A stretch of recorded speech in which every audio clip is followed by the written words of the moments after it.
stimule la réflexion, nourrit le dialogue. Cube.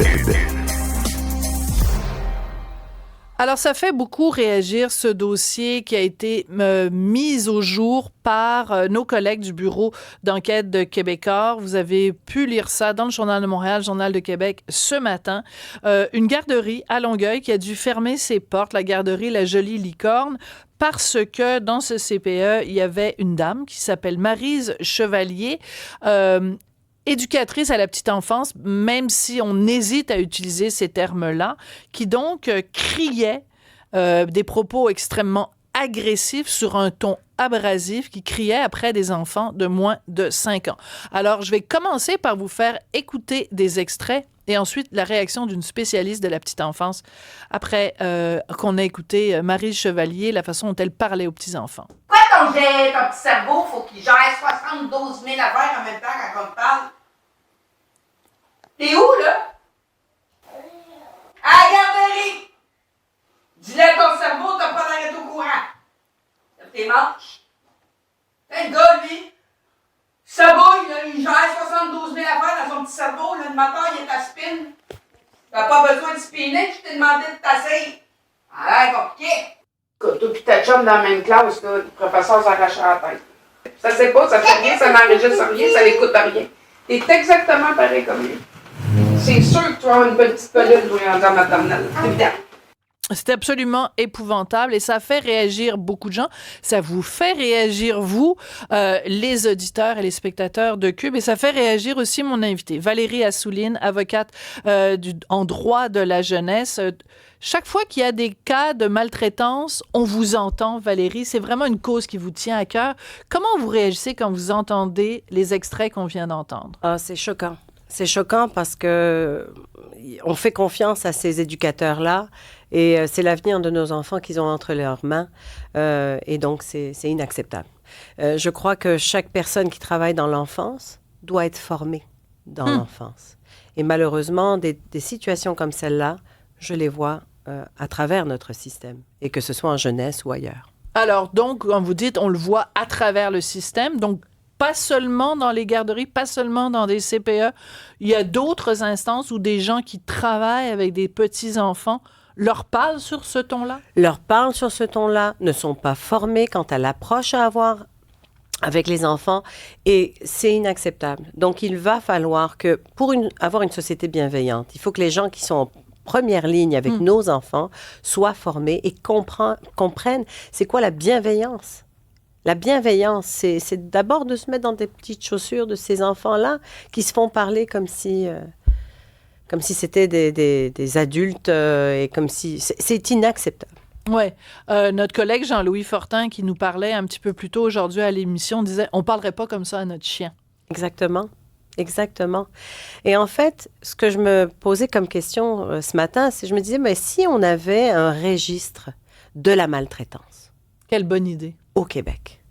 Alors, on aura bientôt un commissaire au bien-être et aux droits des enfants, mais si on pouvait instaurer un registre de la maltraitance, comme ça, une personne comme celle-là, c'est bien, vous en parlez, vous divulguez son nom, c'est très bien.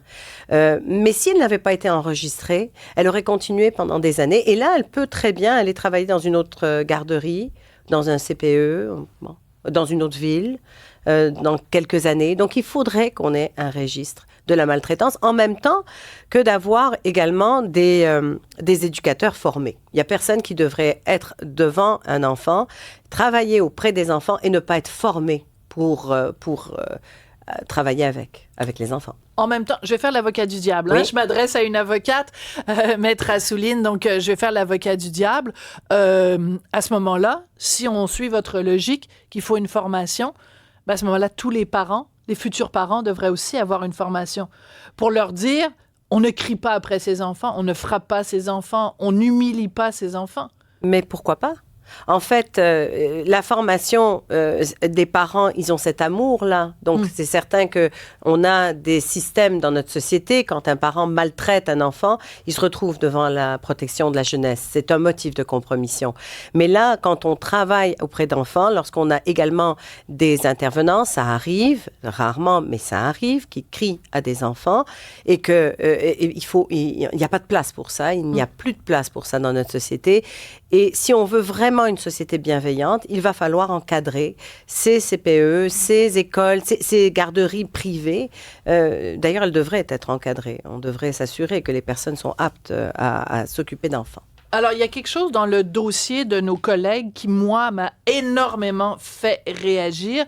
C'est quelqu'un, donc, qui est à la tête de la garderie, qui n'est pas la personne, évidemment, l'éducatrice qui a mal parlé aux enfants. Oui. Ben, quand elle a été mise au courant de la situation, elle s'est tournée vers la DPJ et elle s'est fait répondre par la DPJ, ben non, il faut qu'il y ait une dénonciation auprès de la police, il faut que la police fasse enquête, il faut que le DPCP dépose des accusations, il faut que la justice suive son cours. Et là, après, la DPJ peut intervenir. C'est un petit peu la maison des fous, Maître Assouline. Oui, en fait, je ne sais pas comment c'est arrivé que la garderie a été fermée. Est-ce que c'est la DPJ qui l'a fermée? Est-ce que c'est la police qui l'a fermée? Mais dans des situations comme celle-là, oui, dénoncer à la police directement et puis la DPJ sera avisée par les policiers.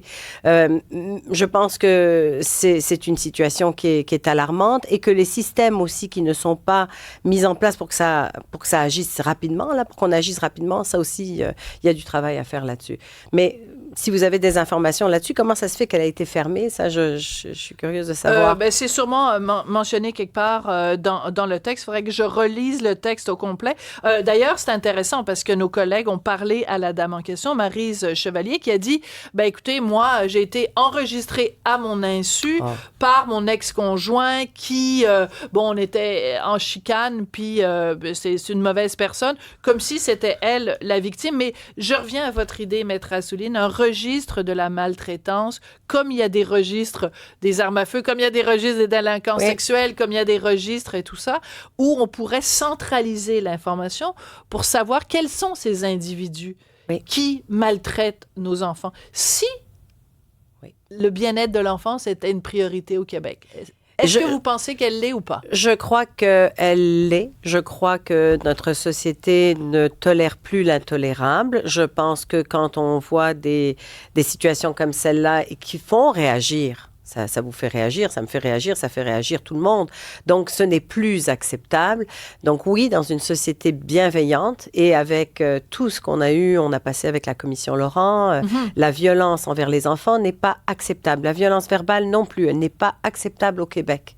Donc, il faut qu'on mette des mesures en place pour donner le message que si vous avez des comportements comme ceux-ci, ben, vous ne travaillerez plus jamais dans l'enfance.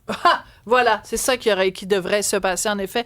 Maître Assouline, Valérie Assouline, vous êtes avocate en droit de la jeunesse. J'aurais remercié tout le monde, Florence Lamoureux à la recherche, Jean-François à la mise en ligne, à la mise en onde, à la réalisation, pas juste ça, bien sûr. Merci beaucoup à vous d'avoir été là. Évidemment, on se retrouve à 14h dans mon créneau régulier. Merci beaucoup d'avoir choisi Cube.